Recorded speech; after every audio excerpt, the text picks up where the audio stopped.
हरे कृष्णा। एक बार एक साधु, एक महात्मा एक गांव में जाते हैं तो एक दुकान पर पहुंचे।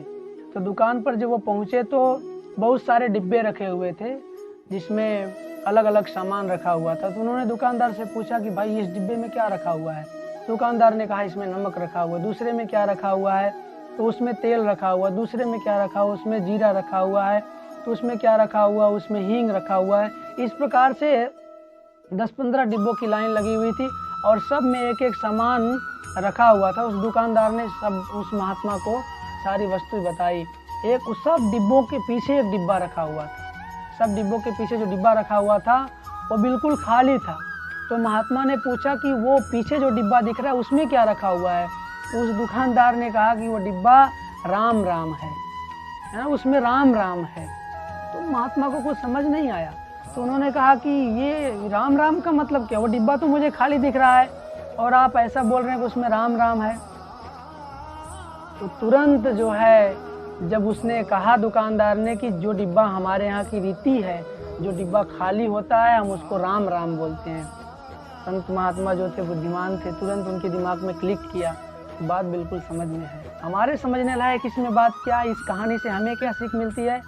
भक्तों, जब तक हमारा ये डिब्बा भरा रहेगा ना, तब तक हमारे जीवन में भगवान की कोई बात उतरने वाली नहीं है ना। इसीलिए कभी किसी संत महात्मा के संग में जाएं, किसी महापुरुष के संग में जाएं, कभी भगवत कथा में जाएं, भगवान के मंदिर में जाएं, धार्मिक स्थानों पर जाएं, तीर्थ स्थली घूमने के लिए जाएं, तो वहाँ अपना ये डिब्बा जो है खाली करके जाना चाहिए। पूरा डिब्बा खाली होना चाहिए ताकि किसी संत महात्मा के चरण में बैठकर कथा श्रवण करने बैठे तो पूरा डिब्बा खाली होना चाहिए, ताकि वो सोचना है हमें वो जो बोल रहे हैं वो सिर्फ मेरे लिए, मेरे जीवन में कितना उपयोगी है उसको पूरा भर के लेके चलना। अगर ऑलरेडी हमारा डिब्बा भरा रहेगा तो कुछ समझ में नहीं आएगा।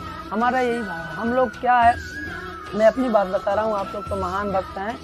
मेरा क्या, हम लोग क्या है ना, कहीं भी जाते हैं तो हाँ ये तो कहानी हमने सुन रखा, अरे पूतना पूतना तो हमने सुना हुआ है, अरे ताड़कासुर का वध हमने सुना हुआ है, ये सारी बातें हम सोचते हैं हमने सुना हुआ है। लेकिन जब इस भाव से बैठेंगे तो हमें कुछ नहीं सुना हुआ है, हमें कुछ समझ में आने ही वाला नहीं है। इसलिए भक्तों, हमें कभी भी जहाँ भी जाए ना, बिल्कुल ढक्कन खोल के और डिब्बा खाली करके घर पे ही जाना चाहिए। ये बहुत सुंदर बात कही गई है, संत मिलन को जाइए तज ममता अभिमान, जस जस पग आगे बढ़े कोटिन यज्ञ समान, है ना।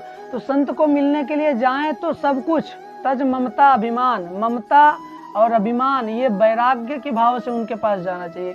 जाने से पहले ये सोच लेना चाहिए कि मेरा इस संसार में कोई नहीं है। उस प्रांगण में प्रवेश करें तो जैसे चप्पल उतारते हैं, जूता उतारते हैं ना, उसी समय ये भाव हमारे मन में होना चाहिए कि ये चप्पल जूता जैसे मैंने उतारा, इसे पूरे परिवार की आसक्ति भी उतार के वहाँ रख देना है कि जमीन जायदाद प्रॉपर्टी, माता पिता भाई बंधु सगे संबंधी पत्नी पुत्र आदि मेरा कोई संसार में नहीं है, मैं अकेला हूँ। और भगवान के सामने जाकर प्रार्थना करनी है, हे प्रभु हम तवस्मी, मैं आपका हूँ और आप मेरे हो। इस भाव से उस संत महात्मा के शरण में जाएं।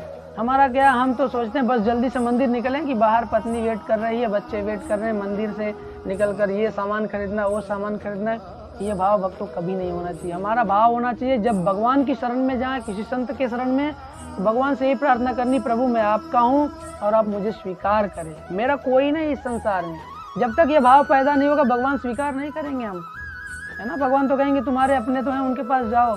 लेकिन जब हम ये भाव रखेंगे मेरा कोई नहीं इस संसार में आपके सिवा, सिर्फ आप ही मेरे हो, निश्चित भगवान उस अवस्था में आपको स्वीकार करेंगे। गोपियों के प्रसंग में इस बात को देखा गया भक्तों।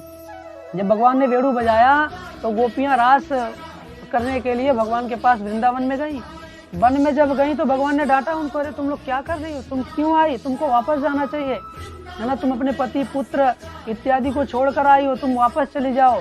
तो उन्होंने यही बात कही थी, कृष्ण हम आपके हैं और हम आपके पास आए हैं, हम आपको छोड़कर कहाँ जाएंगे, हम आपको छोड़कर नहीं जा सकते। अब हम आपके और आप हमारे, इतना ही हमारा संबंध इस संसार में है भक्तों।